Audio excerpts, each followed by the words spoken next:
बंगाल के एक छोटे से गांव में एक पुराना वीरान पड़ा घर था जिसके बारे में कई अजीबोगरीब कहानियां प्रचलित थे।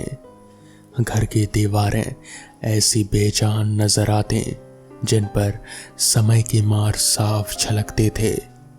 गांव वालों के बीच ये अफवाह थे कि इस घर में कभी भी कोई नहीं बस सकता। वहां हर वक्त अजीब सी ठंडक और सन्नाटा फैला रहता, जैसे उस घर में किसी आत्मा की उपस्थिति हो। गांव वालों का मानना था कि इस घर के अंदर जाने वाला कभी वापस नहीं लौटता।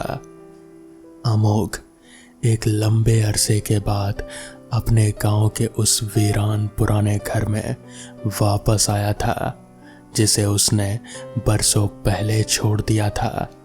उसका इरादा था अपने पुश्तैनी घर को बेचने का। वो घर जहां एक बार उसने अपनी जिंदगी के कई साल बिताए थे। वो चाहता था कि उस पुराने चैप्टर को बंद करके वो अपनी नई जिंदगी में फिर से लौट सके। लेकिन जैसे ही उसने घर के पास कदम रखा, उसे महसूस हुआ कि यहाँ अब कुछ भी पहले जैसा नहीं रहा। हवाओं में एक अजीब सा ठंडक और अंधेरे में कुछ छुपा हुआ सा प्रतीत हो रहा था। लेकिन उसे आभास नहीं था कि जिस घर में वो कदम रखने जा रहा है वहाँ उसके साथ कुछ भयानक घटने वाला है। घर के पास पहुंचते ही अमोघ ने महसूस किया कि वहां कुछ अजीब सा है। हवा में एक भारीपन और ठंडक थी जो सामान्य से बिल्कुल अलग थी। घर की टूटी खिड़कियों से अंदर झांकने पर अंदर खूब अंधेरा था। दरवाजे पर जमी धूल, काई लगी सीढ़ियां और आसपास का अजीब सन्नाटा अमोघ को बेचैन कर रहा था।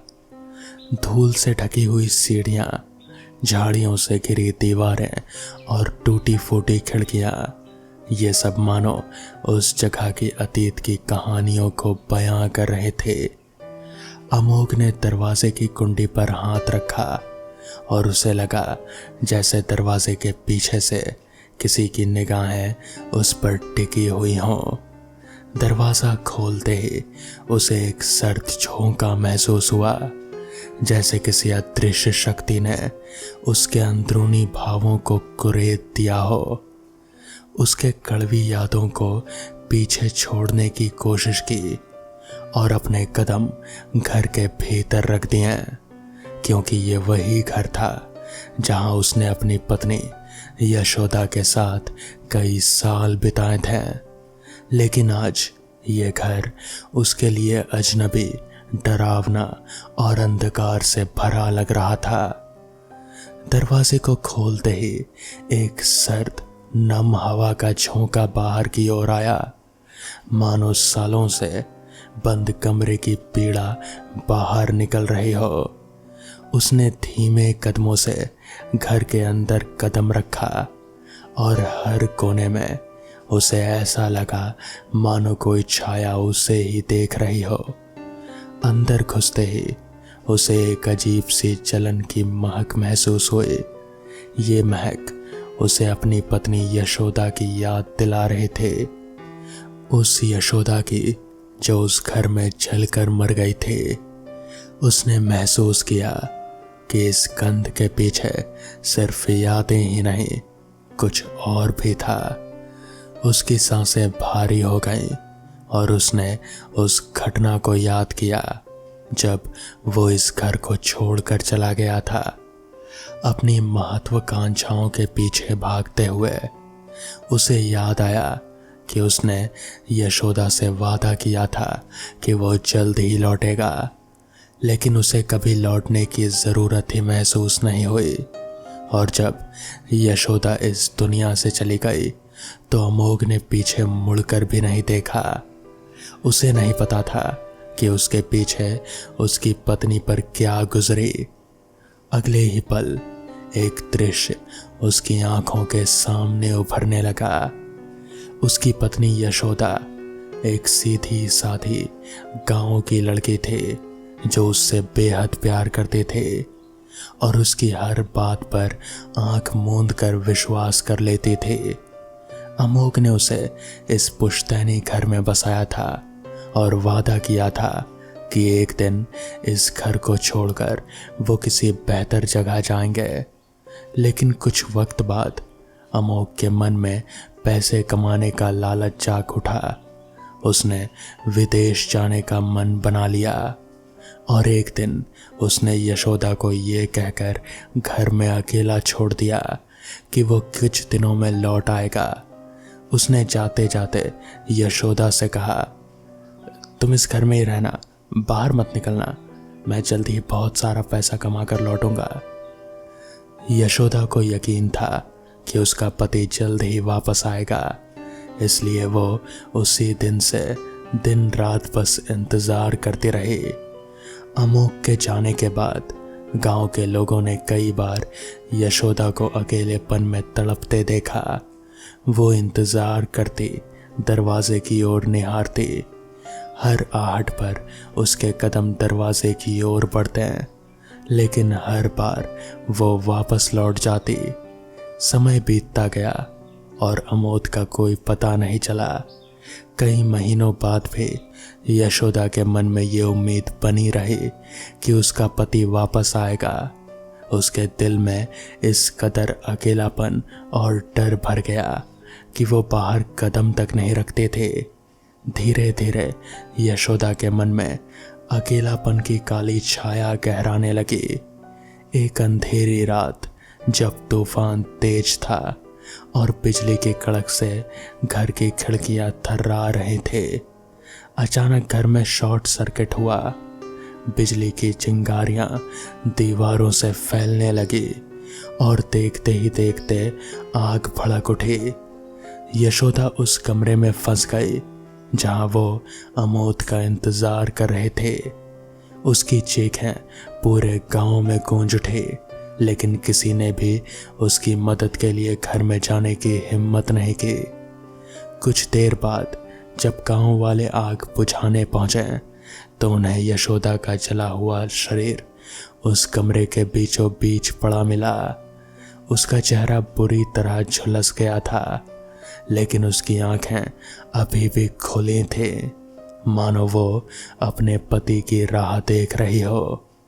गांव वालों के पास अमोघ का कोई पता नहीं था, इसलिए उसे घर के पीछे ही दफन कर दिया गया।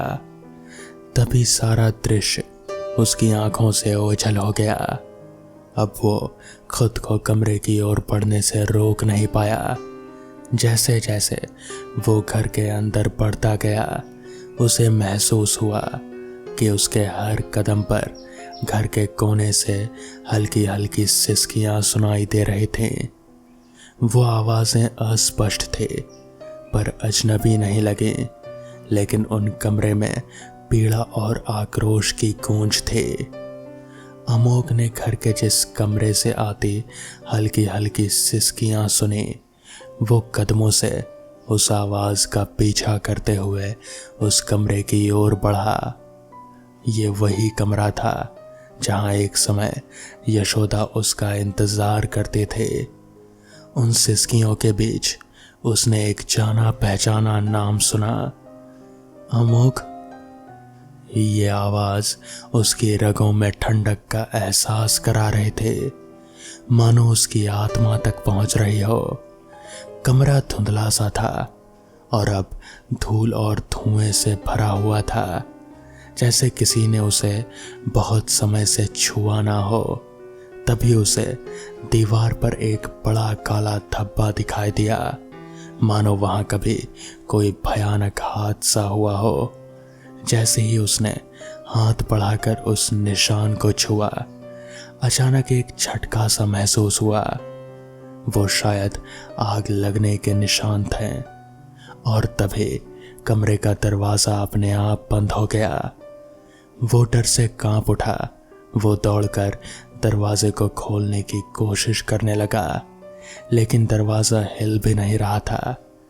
तभी फिर से कमरे में एक सर्द सन्नाटे की आवाज गूंजने लगी। अचानक से उसे एक ठंडी फुसफुसाहट सुनाई दी। अमोघ, क्यों नहीं लौटे तुम? उसने जल्दी से अपने चारों ओर देखा, लेकिन वहां कोई नजर नहीं आया। उसकी धड़कनें तेज हो गईं और उसे लगा कि यह सिर्फ उसका एक वहम है। वो धीरे धीरे घर के पीछे की ओर बढ़ा, जहां यशोदा को दफनाया गया था। तभी उसे अपने कंधे पर किसी के हल्के हल्के स्पर्श का एहसास हुआ। उसने पीछे मुड़कर देखा, पर वहां सिर्फ हवा के सिवा और कुछ नहीं था। पीछे पहुंचकर उसने देखा कि यशोदा के कब्र के पास एक धुंधली परछाई खड़ी थी। परछाई ने धीरे धीरे अपना आकार लिया और वो यशोदा में बदल गई, जिसके कपड़े जले हुए थे और चेहरा दर्द और गुस्से से भरा हुआ था। तुम मुझे इस हालत में छोड़कर कैसे जा सकते हो अमोघ? यशोदा की आवाज में एक गहरी पीड़ा और क्रोध था। अमोघ ने कांपते हुए कहा, मुझे माफ कर दो यशोदा, मुझे नहीं पता था कि तुम्हारे साथ ऐसा होगा। यशोदा ने एक भयानक हंसी हंसते हुए कहा, माफी नहीं अमोघ, मैंने जो अकेलापन और पीड़ा झेला है, अब तुम्हें भी उसे भोगना पड़ेगा। अमोघ ने घर से बाहर भागने की कोशिश की, लेकिन घर की खिड़कियां और दरवाजे अपने आप बंद हो गए। वो घर के अंदर फंस गया। उसके कानों में बार बार यशोदा की दर्द भरी चीखें गूंजने लगी। अचानक पूरे घर में आग की लपटें उठने लगी। उसने दरवाजे को तोड़ने की कोशिश की, पर वो बंद था। चारों ओर धुआं भर गया और उसकी आंखों के सामने अंधेरा छा गया। अगली सुबह गांव वाले जब घर के पास आए तो उन्होंने देखा कि घर पूरी तरह से सामान्य था, लेकिन अंदर जाने की हिम्मत किसी ने नहीं थी। कहते हैं उस दिन के बाद से उस घर में अमोघ की चीखें गूंजती है और एक जली हुई परछाई दीवारों पर घूमती दिखाई देती है। उस घर में जाने वाला हर इंसान उसे खाली पाता है, लेकिन वहां की सर्द हवाओं में आज भी अमोघ की आत्मा कैद है, जैसे यशोदा की आत्मा ने उसे हमेशा के लिए अपने पास बुला लिया हो। तो दोस्तों, ये थी आज की पहली कहानी। तो चलिए बढ़ते हैं आज की दूसरी कहानी की ओर। इस समय रात के 12 बज चुके थे। सुल्तान को दूसरे शहर में अपने अब्बू के लिए दवा लेने जाना था। कुछ दवाइयों का इस शहर में टोटा पड़ गया था और जो थोड़ी बहुत मिल भी रहे थे, उनके दाम दवा विक्रेताओं ने बहुत बढ़ा चढ़ा कर लगा रखे थे। सुल्तान को लगा अगर पास वाले शहर से दवा ले आई जाए तो बहुत सस्ती पड़ेगी, क्योंकि उसके अब्बू की दवा बहुत लंबे समय तक चलनी थी। इसलिए वो आज सुबह ही लखनऊ निकल गया था। लखनऊ उत्तर प्रदेश की राजधानी है, तो वहां हर हाल में हर दवा मिल ही जानी चाहिए थी। दवा लेकर लौटते हुए काफी रात हो चुकी थी। आधी रात होने को आई, इसलिए बस स्टेशन पर अब बिल्कुल सन्नाटा होने लगा था। दूसरे दिन डॉक्टर से मिलकर दवा दिखा लेंगे, ये सोचकर वो बस अड्डे से बाहर निकला। उसने साइकिल स्टैंड से अपनी साइकिल निकाली और घर के लिए आगे बढ़ने लगा। देर हो चुकी थी। वो इस समय तक थक भी चुका था और जल्दी से जल्दी बस घर पहुंचना चाहता था, जिससे वो आराम कर सके। इसलिए उसने आज शॉर्टकट वाला रास्ता ले लिया। उसे आराम के अलावा और कुछ नहीं सूझ रहा था। वो जल्दी जल्दी बस घर पहुंचकर सोना चाहता था। उसे ये भी नहीं पता था कि अभी बहुत कुछ होने वाला है। इस शॉर्टकट वाले रास्ते से होता हुआ एक छोटा रास्ता करीब 50 मीटर का बाईं ओर जाता था, जो आगे जाकर कब्रिस्तान में खत्म होता था। सुल्तान ने जब इस रास्ते पर जाने का तय कर लिया था तो उस समय उसके दिमाग में सिर्फ थकान से जल्दी छुटकारा पाने के लिए घर पहुंचने की जल्दी थी। उस समय कब्रिस्तान की बात उसे याद नहीं आए थे। जल्दबाजी में सुल्तान ने शॉर्टकट वाला रास्ता पकड़ तो लिया, पर जब आधा रास्ता पार हो गया तब उसे याद आया कि आगे कब्रिस्तान आने वाला है। जैसे जैसे कब्रिस्तान पास आने लगा उसके दिल की धड़कनें बढ़ गई। इस समय तक वो अपने घर और बस स्टेशन के बीचों बीच आधे रास्ते पर था, तो ना तो उसमें लौटने की हिम्मत थी और ना ही आगे जाने की हिम्मत पड़ रहे थे। उसे आगे जा रहे एक बारात के डीजे गाने की आवाज सुनाई पड़ी, इसलिए उसकी थोड़ी हिम्मत बंधी और अंततः उसने आगे जाने का फैसला ले लिया। फिर थकान नींद से मजबूर होकर साइकिल पर उसके पैर अपने आप ही उठे। तभी उसे एक सजा धजा आदमी उसकी तरफ ही आता दिखाई पड़ा। उसके कपड़े चमचमा रहे थे, उसका परफ्यूम जैसे पूरा महक सा रहा था, मानो लग रहा था कि वो उसी बारात में शरीक होने जा रहा हो। उसने सुल्तान को देखा तो सुल्तान को रोक कर बोला, भाई तुम्हें कहाँ तक जाना है? अपनी साइकिल पर मुझे भी बिठा लो ना, बस आगे जा रही उस बारात तक छोड़ दो। मेरे पैर में चोट आ गई है, मैं चल नहीं पा रहा हूँ, मैं पिछड़ गया हूँ, बड़ी कृपा होगी। सुल्तान ने अब ध्यान दिया, वो सचमुच थोड़ा लंगड़ा रहा था। वो साइकिल से नीचे उतरा और वहीं सड़क पर बैठकर उस बाराती के पैर को अपने घुटने पर रखकर उसके पैर दबाने लगा। उस बाराती के एड़ी में चोट लगी थी। सुल्तान ने अपने लाए सामान में से एक बैंडेड लगाया और एंटी इंफ्लेमेटरी दवा भी लगाया। पैर दबाने और दवा लगाने से उस बाराती को थोड़ा आराम मिल गया। सुल्तान ने अपने बैग से एक गौज का बंडल निकाला और उस आदमी के पैरों में कसकर लपेट दिया। गौज लपेटने से उसे आराम मिला और उसने सुल्तान को धन्यवाद दिया। इतना करने के बाद सुल्तान को एक बार फिर से कब्रिस्तान का ध्यान आ गया। सुल्तान ने सोचा, कब्रिस्तान आने वाला है, अच्छा है इसका साथ मिल गया, रास्ता आसानी से कट जाएगा। और अब फिर वो उसे अपनी साइकिल पर सहारा देकर पीछे बैठा लिया। थोड़ी देर बाद वो आदमी थोड़ा मग्न होकर गाना गाने लगा। सुल्तान सोचने पर मजबूर हो गया कि उसने बैठाया तो था एक आदमी को, पर यह गाना औरत की आवाज में गा रहा है। चलो कोई बात नहीं, गाना बढ़िया गा रहा है। और सुल्तान ने भी गाने में अपना सुर मिला दिया। पीछे वाला मुसाफिर बोल उठा, भाई तुम तो गाना भी बहुत बढ़िया गाते हो। इसके बाद दोनों ने एक दो गाने और मिलकर गाए। थोड़ी दूर चलते ही एक बारात जाती दिखी, जिसकी आवाज सुल्तान ने थोड़ी पहले सुनी थी। जल्दी ही वो उस बारात तक पहुंच गया। अब सुल्तान उस बारात की भीड़ के कारण आगे नहीं बढ़ पा रहा था। सभी बाराती मग्न होकर नाच गाने में व्यस्त हैं। मजबूरन सुल्तान बारात के पीछे पीछे चलने को मजबूर था। कब्रिस्तान के पास आने तक पीछे बैठा बाराती चुपचाप रहा और सुल्तान के बारात के पास पहुंचने तक ही साइकिल पर पीछे बैठा रहा।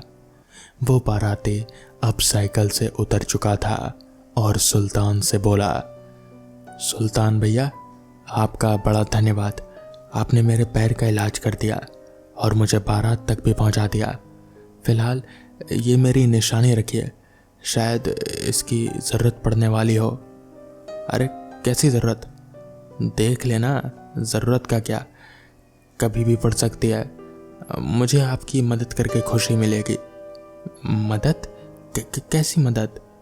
पर मेरा नाम कैसे मालूम हुआ? सुल्तान ने पूछा तो उसने जवाब दिया, मुझे सब कुछ पता है, और हाँ, मुझसे मिलते रहना जरूर, मैं यही रहता हूँ। और इतना कहकर उस आदमी ने सुल्तान की जेब में अपने हाथ से कुछ रख दिया। सुल्तान नाना कहता ही रह गया, पर वो आदमी सुल्तान की जेब में कुछ रखकर आगे बारात के साथ चल पड़ा। सुल्तान बारात के पीछे पीछे अभी भी चल रहा था और गनीमत मना रहा था कि अच्छा हुआ जो बारात मिल गई, वरना कब्रिस्तान का सोचकर डर के मारे उसका बुरा हाल हो रहा था। बस अब कब्रिस्तान वाला मोड़ आ गया था। इसके बाद कोई डर की बात नहीं थी। सुल्तान अभी भी बारात के पीछे पीछे चल रहा था। बारात अब अचानक कब्रिस्तान वाले उस छोटे रास्ते के लिए मुड़ी। सुल्तान कब्रिस्तान की तरफ बारात को जाते देखकर बड़ा आश्चर्यचकित हो गया कि बारात कब्रिस्तान में क्या जा रही है। कब्रिस्तान में आखिर बारात का क्या काम? देखते ही देखते वो छोटा रास्ता पार करते ही पूरी बारात अचानक से कब्रिस्तान में घुस गई और एकदम से गायब हो गई। सुल्तान चौंक गया। पूरी की पूरी बारात एकदम से कैसे गायब हो सकती है? हालांकि गानों की आवाज अभी भी आ रहे थे। क्या उसने किसी भूतों की बारात को देखा? किसी भूत को अपनी साइकिल पर बैठा कर यहां तक लाया? डर के मारे अब उसने अपनी पूरी ताकत लगा दी साइकिल बढ़ाने में कि किसी तरह कब्रिस्तान जल्दी से जल्दी पार हो जाए। पर ऐसा लग रहा था कि जैसे उसका गला सूख रहा हो, शरीर का खून सूख गया और पैरों की ताकत जैसे खत्म ही हो गई। साइकिल आगे ही नहीं बढ़ रहे थे। डर से कांपते सुल्तान को कुछ याद नहीं आ रहा था। उसने सोचा कि दुआ पढ़ते हैं, पर डर के मारे कोई दुआ उस समय याद ही नहीं आई। दिमाग सुन्न पड़ गया। सारी दुआएं एकदम से भूल गया। बस उसके मुंह से मुश्किल से अल्लाह अल्लाह ही निकल पा रहा था। वो जड़वत हो चुका था और थोड़ी देर में अल्लाह अल्लाह रटते रटते उसका डर कुछ कम हुआ और जल्दी ही वो अपने घर की सड़क तक भी आ गया। घर आकर सुल्तान थरथराते शरीर के साथ ही पहले अपने अब्बू का हाल चाल लेने गया, पर डरते कांपते देखकर अब्बू ने भी पूछा कि क्या हुआ, ऐसे कांप क्यों रहे हो? पर सुल्तान ने सिर्फ थके होने की बात कही। फिर जल्दी से कपड़े बदले और भूख और डर खत्म करने के लिए चाय बनाई और 2 स्लाइस ब्रेड की निकाली। चाय के साथ ब्रेड खाया। जब बेड पर सुल्तान लेटा तब आज रात की बात सोचते हुए कब उसकी आंख लगी उसे होश ही नहीं आया और वो खर्राटे मारते हुए सो गया। दूसरे दिन जब वो सोकर उठा तो सिर पर थोड़ा दर्द था। फ्रेश होने के लिए उसने चाय बनाई और बीती रात की घटना के बारे में सोचने लगा। क्या सचमुच उसने भूतों की बारात देखे थे? फिर तो जो बाराती उसकी साइकिल के पीछे बैठा था वो भी भूत ही रहा होगा। उसे झुरझुरी हो आई। उसने उस भूत के साथ मिलकर गाना गाया था।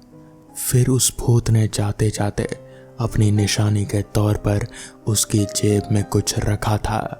क्या रखा था? सुल्तान जल्दी से उठा और अपनी शर्ट देखने के लिए सोचा। सुल्तान पिछली रात की बात याद करके उस भूतिया बारात के बारे में सोचने लगा। उसके साथ साइकिल पर बैठा हुआ बाराती रात में तो नहीं पर अब खौफनाक लगने लगा था। भूतों से भिड़ंत के बाद अब भी वो किसी के साथ साझा करना चाह रहा था। फिर उसे उस भूत की कही बात याद आई कि कभी भी मदद की जरूरत हो तब बताना, उसे मदद करके खुशी मिलेगी। क्या भूतों में भी मदद करने की सदायता होती है? उसने तो सिर्फ भूतों के खौफनाक होने की ही बात सुनी थी। उस भूत ने उसकी जेब में अपनी निशानी के तौर पर कुछ भी रखा था, जिस पर अभी तक सुल्तान का ध्यान नहीं गया था। क्या रखा था जेब में, सुल्तान ने सोचा। फिर तुरंत ही ये बात भी दिमाग में आई कि भला भूतों के पास क्या ही हो सकता है जो वो देंगे। फिर भी सुल्तान का दिल हो आया कि चलो एक बार शर्ट की तरफ चेक कर ही लेते हैं। इतना सोचकर सुल्तान ने अपनी शर्ट उठाई और शर्ट पर कुछ भारी सा उसे लगा। उसने जेब में हाथ डाला। उसके आश्चर्य की सीमा नहीं रही। उसके हाथ में कोयले के 5 टुकड़े थे। ये कोयले उस भूत की मदद करने के लिए उसके लिए एक इनाम था। उसने कोयले जेब से बाहर निकालने चाहे, पर जैसे ही उसने कोयलों को बाहर निकाला, वो 5 कोयले के टुकड़े 5 सोने के चमचमाते सिक्कों में तब्दील हो गए। सुल्तान की आंखें चमक उठी। उसने एक प्लेट उठाई और उस पर सिक्कों को रख दिया। फिर उस प्लेट को उठाकर अपने अब्बू को दिखाने गया और फिर अब्बू को पूरी बात बता दी। अब्बू की आंखों में आंसू आ गए। उनके घर में पैसे की बहुत दिक्कत थी, इसीलिए तो सुल्तान अपने अब्बू का इलाज नहीं करवा पा रहा था। अब शायद इन सिक्कों की मदद से वो अपने अब्बू का इलाज करवा पाए, और सुल्तान ने वैसा ही किया।